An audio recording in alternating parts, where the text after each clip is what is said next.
Hi guys, welcome. Join me as I prepare egusi soup with ugu leaf.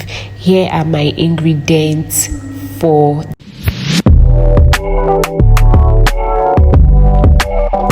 the soup. First off, I steamed my beef and I added dry fish. I added cow skin that is also known as pomo, and I stirred it up together, and I added a little bit of water to steam. I covered it and allowed to steam for about 10 minutes. Then I opened it. When I opened it to check, it was soft because I already steamed my beef before now, so I stirred it a little bit to be very sure if it was good enough, if it was time. And I added my other stock dry fish. I added it to my already dried fish and cow skin, and I stirred it up a bit, and I covered it to steam for a while, about 5 minutes. Then I opened again to check if it was good enough, which to me it was satisfactory. Then I added water that I need to cook my egusi soup.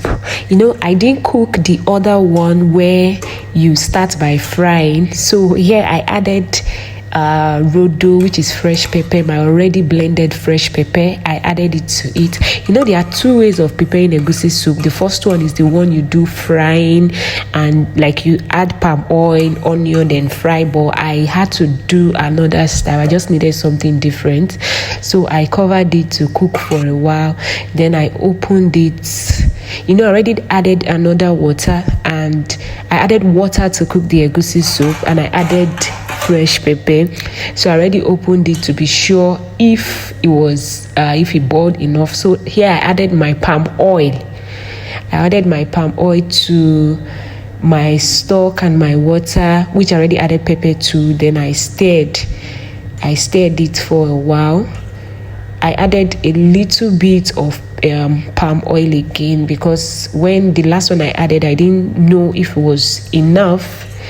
So I added a little bit of palm oil again, and now I think it's okay for me like this. I didn't want too much of palm oil in my soup, and this for me is what I wanted. Here I added crayfish. I am a lover of crayfish, and I literally use crayfish for everything. I use it for my stew, I use it for beans, I use it for jollof rice, I use it for I love my crayfish so much. So I don't know if there's anything like too much crayfish or too little, but I love crayfish and I use it a lot. So I added enough crayfish what would be enough for this soup. I added it, then I covered it to steam. Here I added onion to my egusi and warm water, and I stirred it because I want this egusi should have this, they call it egg or something, like it should have this ball. I didn't want it to just be separated inside my soup, so I did it like this. I open my pot again. Here the crayfish and every other thing has already steamed together, and I added my seasoning. It is a cube and it was kind of really hard, so it took me a little bit of time, but I added my seasoning. I added 2 cubes for the seasoning I used for my soup, and I stirred it together. Here I added my egusi. I added it bit by bit. I already said I used warm water to dissolve it. Is it dissolved? No, I added warm water to it to stir together. So this is the way I add my egusi soup, with onion inside the egusi soup. So I started putting it inside my soup. I don't know if that's correct, but I added my egusi bit by bit inside my soup. Yeah. Here I covered it and allow it to cook or form, whichever. I covered my pot. Here I opened it to check if it has already formed. I kind of stirred it a bit, but it hasn't given me the exact stuff I was looking for. I stirred it like this. Like, sorry, I'm not supposed to be using this type of spoon. That was one of the mistakes I made. Like, next time I buy another pot, like, I'm just going to be using spatula, because I already spoiled this pot with an iron spoon. It's not supposed to be used with this kind of spoon. So let's continue with my soup. So I stirred it bit by bit. Like, I didn't do the normal too much stirring, because if I stir it like that, it's really going to not give me the kind of stuff I was looking for. I know you guys get me, because I said the other time I wanted it to be kind of, I didn't want the egusi to be scattered, so I covered it a bit again and allow it steam. Here I opened it and I feel like it's giving me the exact stuff that I want. And here I added a pinch of salt. And what I noticed about egusi soup is, if you add too much of salt, not too much, if the salt is kind of much, when you try to like warm it next time, the salt tends to increase. So what I do when I cook egusi soup is I just add a pinch of salt, since my other seasoning is already there. So I add only a pinch of salt. Here I added my ugu.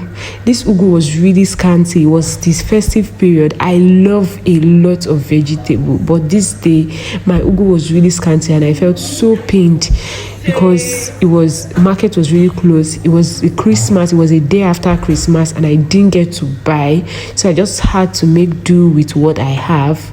I added my ugu and just covered for just few seconds. This was just few seconds, less than 1 minute.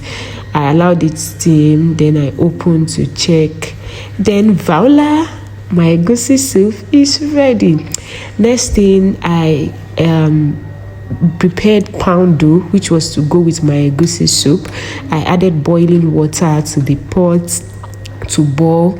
Then I stirred my poundo inside water. This is not warm water, just normal water. I stirred the poundo inside water and I poured the poundo. Sorry for the mistake, guys. I poured the poundo inside the boiling water and stirred. This took a while till it solidifies. I will continue stirring till it solidifies, guys. Sorry, I had to fast forward ×5 because it was taking a lot of time. So this was me still stirring. I still had someone who helped me because I was stirring for 5 persons and my hand really hot. So I had someone beside me who came to take over and helped me stir this. So after this, I added a little bit of water to cook.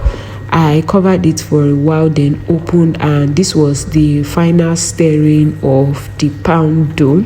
Here my poundo is ready to be served. Here is my egusi soup and my poundo after I finish serving. Yeah, my food is ready. Come on, join me, guys. Thank you.